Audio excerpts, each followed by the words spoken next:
Thank you and welcome to the show this morning. The topic this morning is the civil rights movement in Tennessee, and we're fortunate to have with us Professor Gloria McKissack from Tennessee State University to talk about some of her experiences during the movement in Tennessee. And of course, Professor McKissack, let me welcome you to the show this morning. I'm pleased, delighted to be here this morning. And to tell you how delighted we are to have you here this morning, and especially to talk about the civil rights movement in Nashville, because we do understand that the Nashville movement was very, very important to the overall civil rights movement.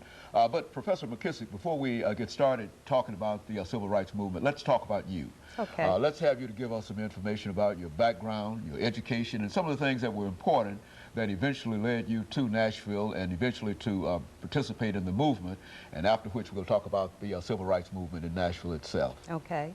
I was born and raised in Detroit, Michigan, and went to the public school system there, and upon graduation was interested in coming south. I was from a middle-class family, and back in the day, you sent your children south to school. I had an opportunity to go to Wayne and Michigan State University, but I wanted to go to a historically black college.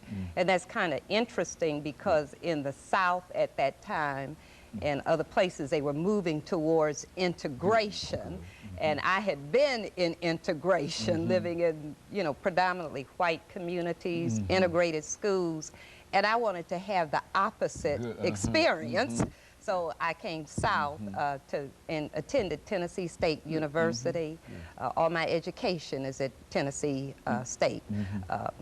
My master's and plus at Tennessee State University, and Peabody, additional courses at Wayne and the University of Northern Colorado and so forth. I taught in the school system for 32 years in metro schools, was part of the integration of the schools, the magnet school program and so forth, a desegregation plan, a lot of things. Facing adversity is what I did. Okay, very good. And have been an adjunct professor of history at Tennessee State University for 16 years now.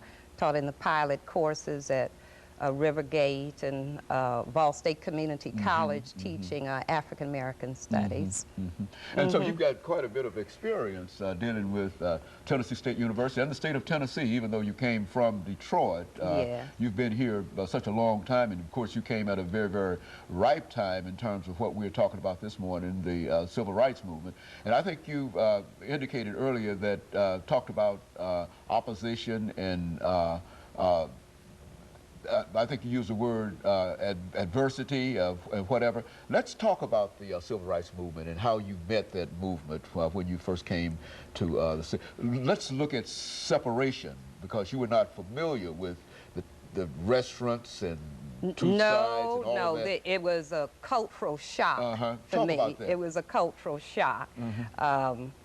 I remember so vividly coming to Nashville, 1961, I'm talking about, and being in the downtown area, the Black Business District, and I never will forget seeing the huge billboard that had the Gold Dust Twins looking down. That was a cultural shock to me, and going into the stores and seeing canned food that was called Negro beans and stuff like this. So that was very different.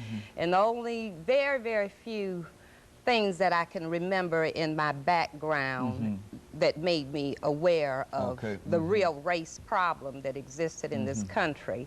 And I remember with my family watching the events in the South on television, and my dad said to me, "Gloria, I'm sending you there to get an education. Do not get involved in the movement." And that's the very thing that I did, and I think it was the best education I ever had because of that involvement. And when I became a student at TSU It was in '61, and the Freedom Rides had already taken place. And many of the mass movement events had already transpired. Bevel and Diane Nash had left Nashville. So it was a new period in Nashville for the civil rights movement, because it was just a few places really holding out. Very good. And of course, let us have this first commercial break here, Professor McKissack, and then we'll come back and we'll let you pick up at that particular point, because I think that the information that you're giving us now is sort of an insider's view in terms of becoming involved with, and especially an insider who was not familiar at all with the racial mores of Nashville and the Deep South. And of course, we'll be back with our audience following this very, very short commercial break.